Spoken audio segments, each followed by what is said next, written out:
The Locket on a Silver Chain, a poetic prose musical novella.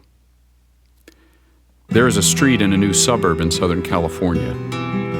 Bare brown dirt yards, grass unsown, not yet landscaped. The wild trees were all scraped away to make room for the planting of houses.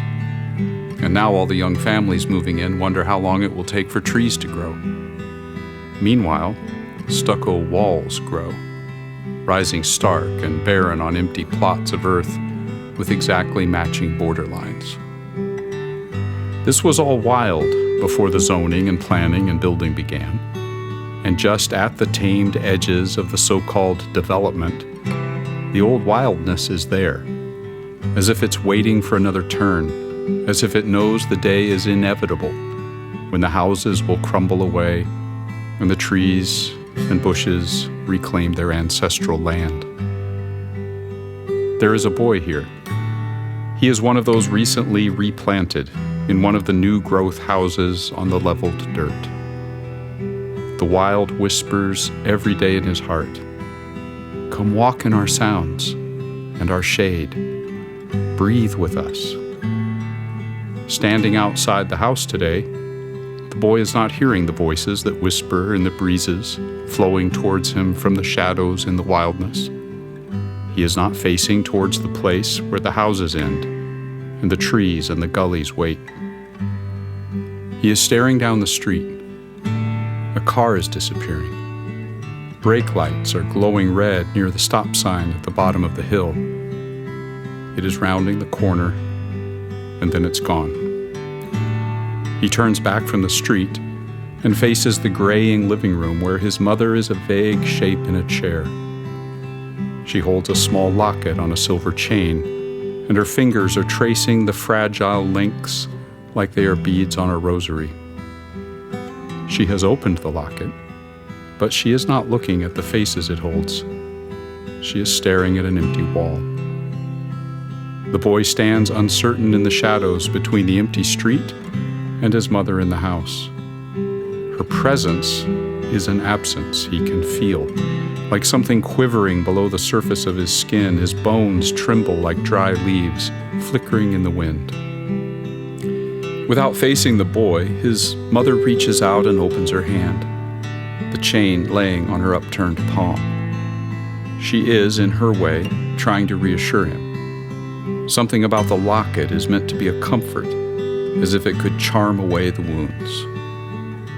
The events of the day are things the boy knows and will always know, though they live within him as wordless mirages shimmering in his memory at the horizons of his words.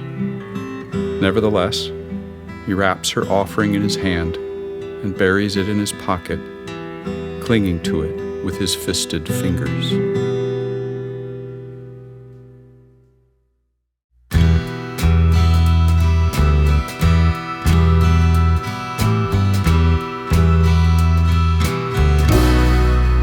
I saw your eyes, you did not see me. You were a child staring down the street at the taillights that were disappearing, trying so hard not to grieve. And then you turned around, walked right through me, and I saw your eyes. I saw your eyes, no words were needed. I knew all I had to know. You've been haunted by all these demons, clinging to you down every road you go. And you always say, it doesn't matter, but I saw your eyes.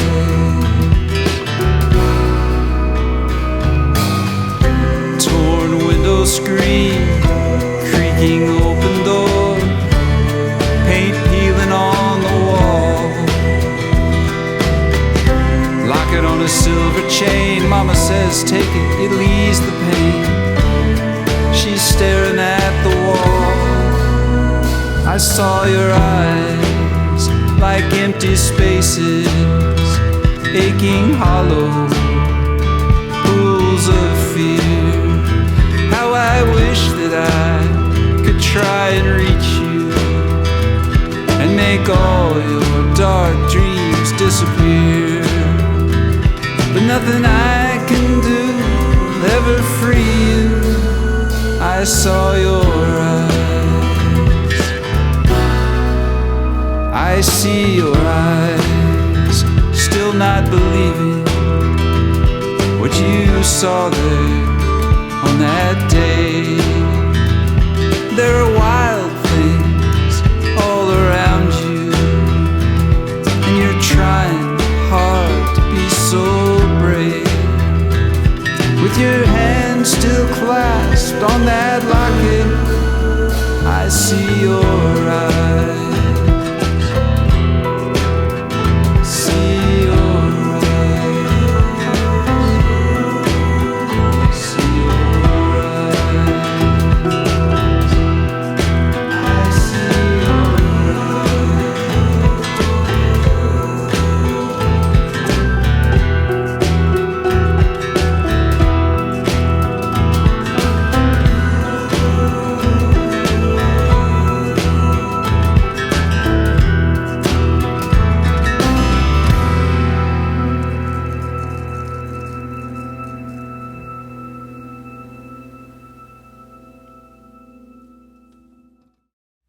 The boy has moved to another house, in another neighborhood, in another city.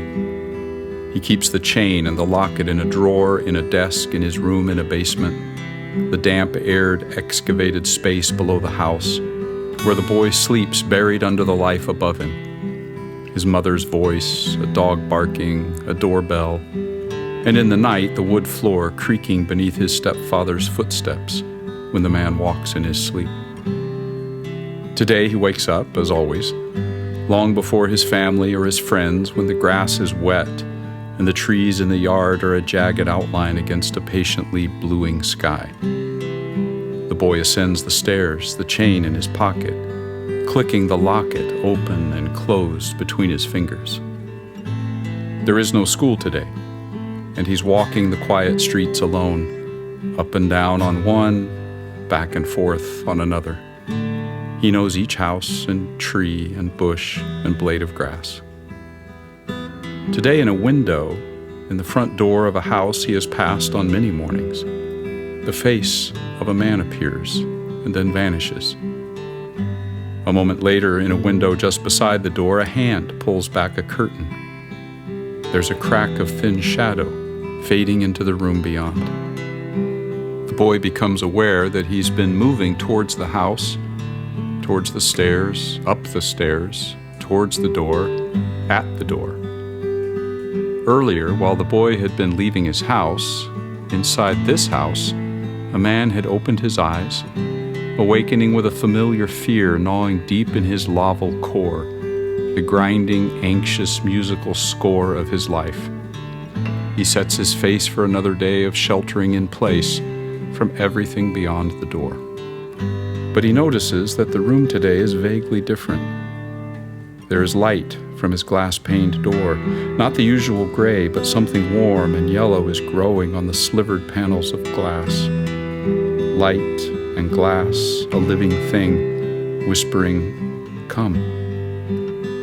His suspicions run in wild canyons, carved by strong current and deep rivers, and he cannot change their courses. The moment hangs heavy in the stale air.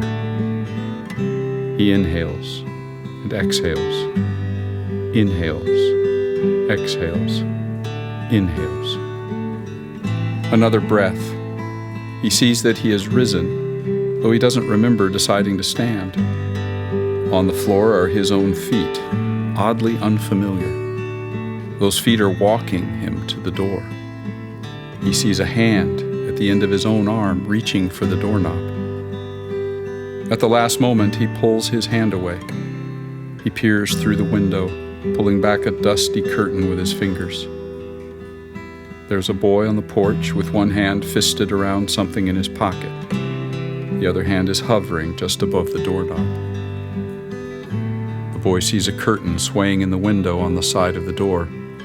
He hears feet shifting inside. A decision floats like a still shade above the stairs to the door, a mist that mingles with the early morning sprinklers on the lawn.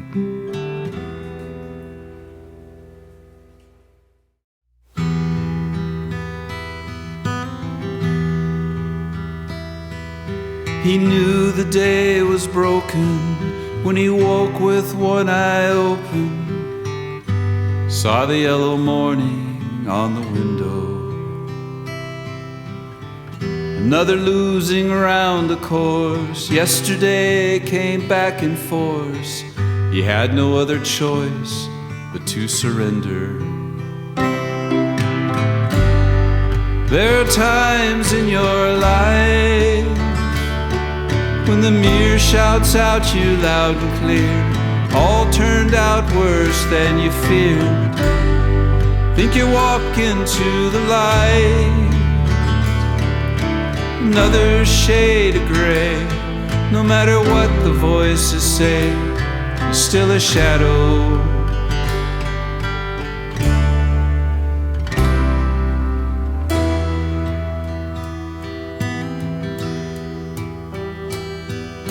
He ached across the floor and finally made it to the door.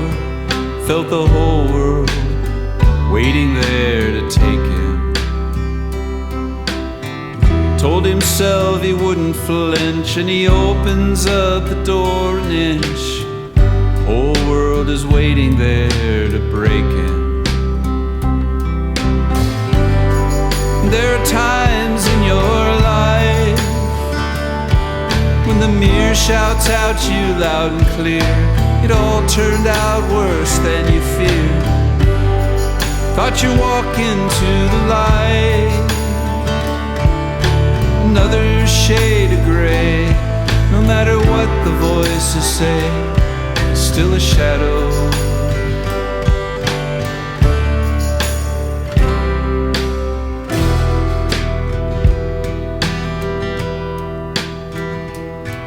There's a boy outside on the lawn, sees a face and then it's gone. Something makes him walk up the sidewalk. Feels like an age goes by till the boy gets the nerve to try. Inches up the steps to touch the doorknob. The man inside knows he can't turn back. The door is open just a crack. The boy can feel those aching pools of pain. The boy doesn't know what to do, sticks out his hand, says this is for you. The lonely boy gives the lonely man a locket, hanging on a silver chain.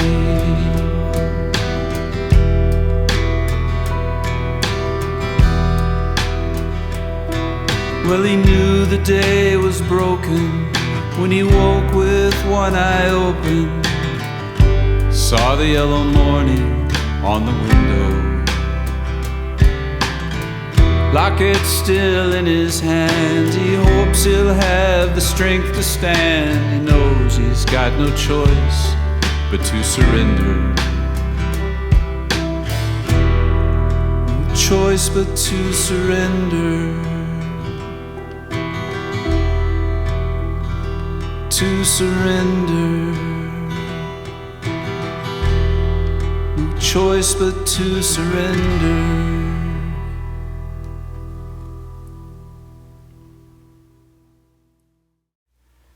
A man named Arthur Slade once lived on the streets of Oildale. There are still people who remember him, red-faced, weather-beaten, dirt-crusted, wobbling the streets with a rusted, warble-wheeled shopping cart that is piled and tilting with the weight of absolutely everything he owns. People always pretend not to see or hear, staring blankly into the empty spaces in front of them when the rattling cart and the muttering man approach. For as long as Arthur can remember, and for reasons which he cannot, He has been keeping a creased, bent, and battered picture of a man holding a locket on a silver chain in his hand. Arthur does not recognize the face in the picture, yet it is vaguely familiar. He anxious mumbles beneath his breath, over and over, "I've seen that face." Arthur suddenly realizes he's been daydreaming again, remembering himself back then in Oildale with his cart. But Arthur is no longer on the streets of Oildale. People no longer have to pretend they don't see the mumbling man and the wobbling cart.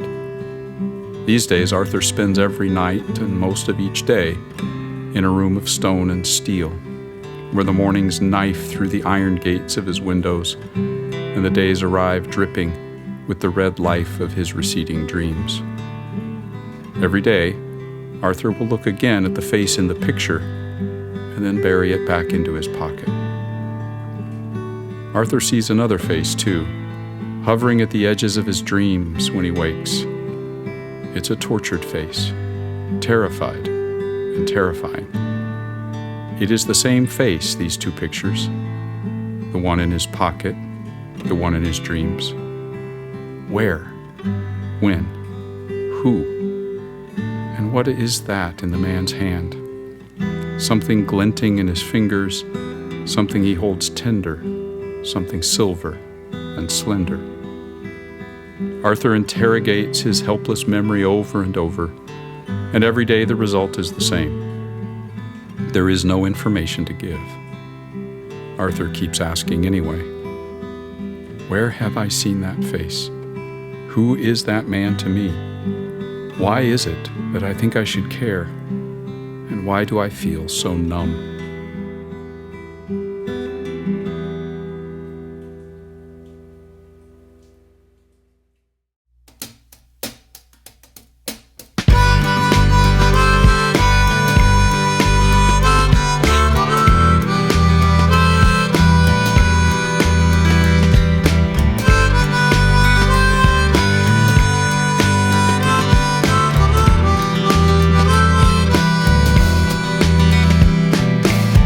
The ghost of Arthur Slade, where Chester meets the China Grey, staring off into the east like he was being chased by a wild beast, his clothes hanging off like molten skin. Not too long before he'd been staring at the quick stop floor, ATM receipts blowing in the wind. Nothing there that he could use, another case of self-abuse, another day in the life of Arthur Slade.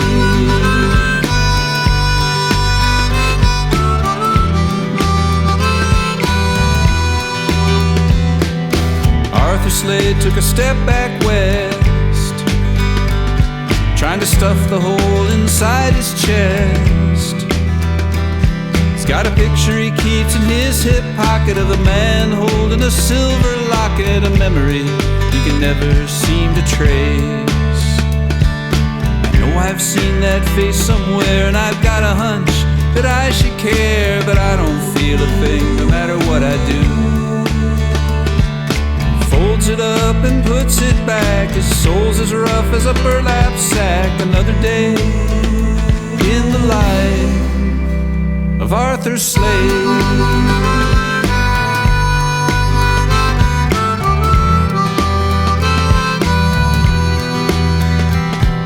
Well, Arthur Slade grew up on these streets. Ain't it funny how the time repeats? His mama left when he was born. Life with daddy was a thunderstorm, and he never found his legs out on the road. Somewhere, somehow, something cracked, hit a point where he couldn't turn back, and all that he could remember was flashing light. Looking down at a broken man who held a locket in his dying hand. Another day in the life of Arthur Slade.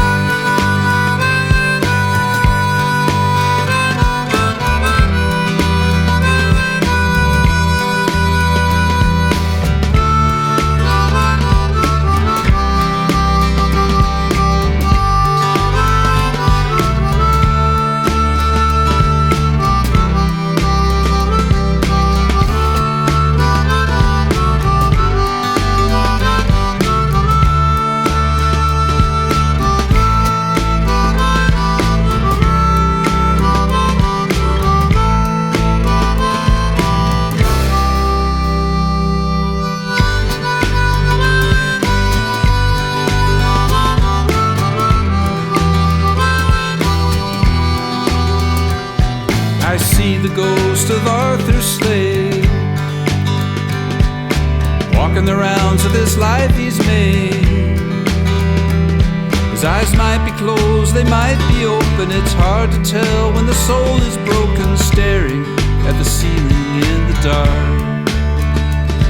There's a smell of rain and thunderclouds. They unlock his cell and he walks around, counting down the days of stone and steel. He eats and sleeps and wakes and dreams. Every day here's the same it seems. Another day in the life of Arthur Slade.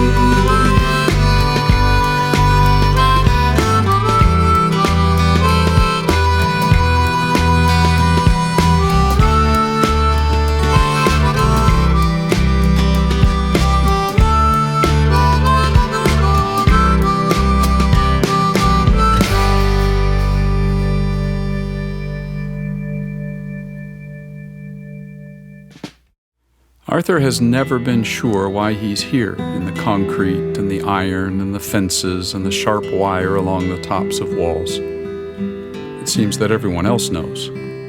He asks and they tell him why again and again, but it always sounds like someone else's story.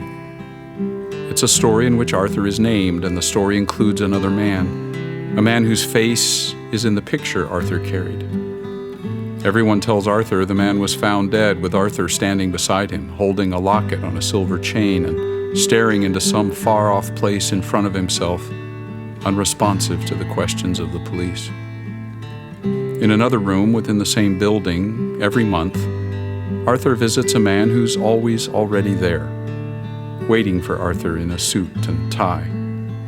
They face each other in a room that's too warm in winter, too cold in summer.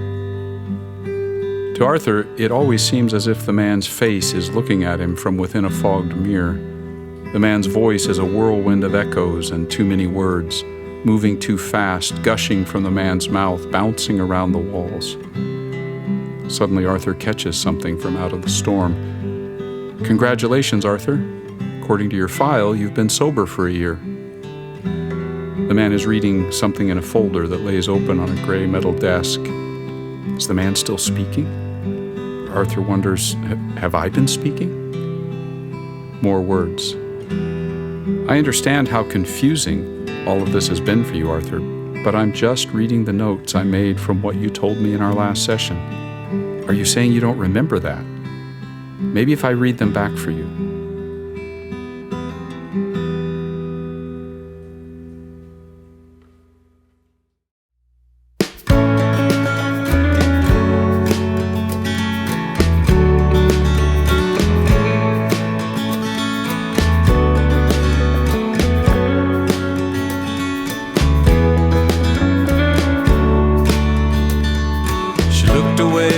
Said goodbye, no trace of sorrow in her eye.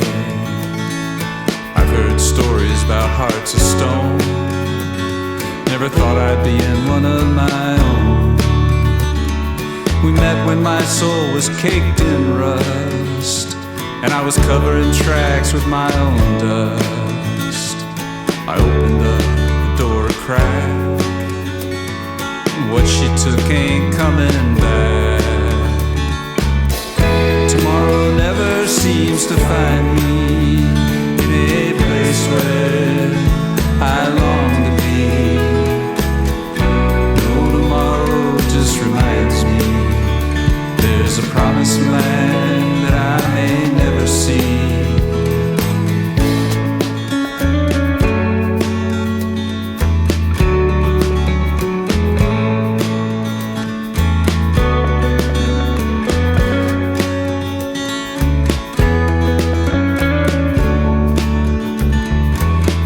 Locket in my hand, they say I took it off a dying man.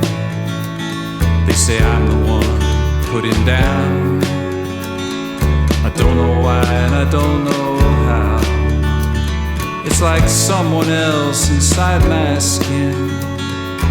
Can't believe I'm here again.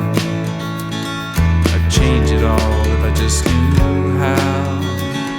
I'm putting up that white flag now. seems to find me in a place where I long to be. Though tomorrow just reminds me there's a promised land that I may never see.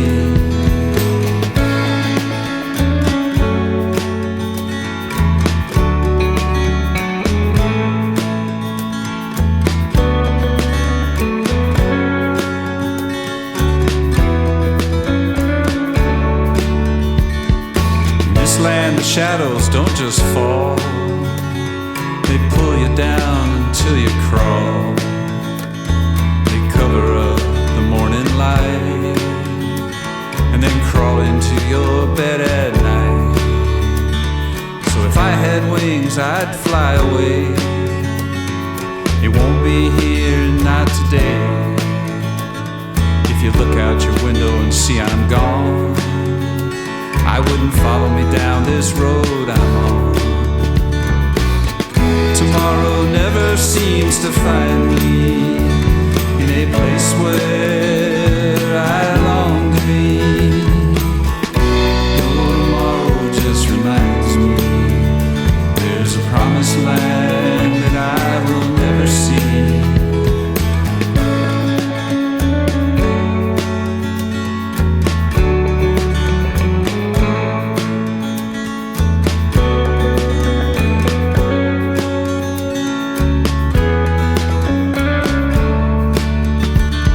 Like someone else inside my skin. Can't believe I'm here again. I'd change it all if I just knew how. I'm putting up that white flag now. Putting up that white flag now. Putting up that white flag now.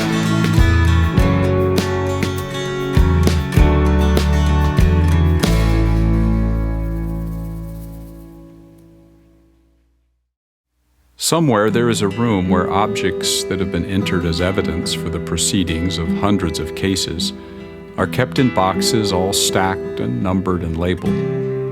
In such a box, stored amongst all the others, each exactly the same, there is a zipped, transparent plastic bag. And in the bag there is a locket on a silver chain. Far away from the room with the stacked boxes and the zip-locked evidence bags, there's another room, in a gray, cold, barred, and barren building. It is a place where men have been sent to count out their days. Men kept in rooms, hundreds of rooms of stone and steel, rooms all stacked next to each other, numbered and labeled. In such a room, locked amongst all the others, each exactly the same, there is Arthur. Day by day he is counting down the days. Every day he will eat and sleep and wake and dream. Every day is the same as every other day, except for that one day each month when someone will unlock Arthur's cell and lead him to where the man with the suit and tie and the open notebook is waiting. The face in the foggy mirror, the echoes of words on hard walls. Then every night, after the locks have rung shut on the bars of the concrete rooms, those who are awake and near enough might just catch the sound of a man's anxious mumble. I know I've seen that face. Arthur stares at the ceiling in the dark. Today the door to the room with the stacked boxes and the plastic bags opens. There is the steady click of heels on a tile floor, a shuffling of boxes on a shelf, the sound of a box being slid from its place, and the sound of a box lid being removed. There is the crinkling sound of a plastic bag being opened, and the faint metallic jingle of what sounds like a slender chain, and then the sound of a clasp snapping open on a locket.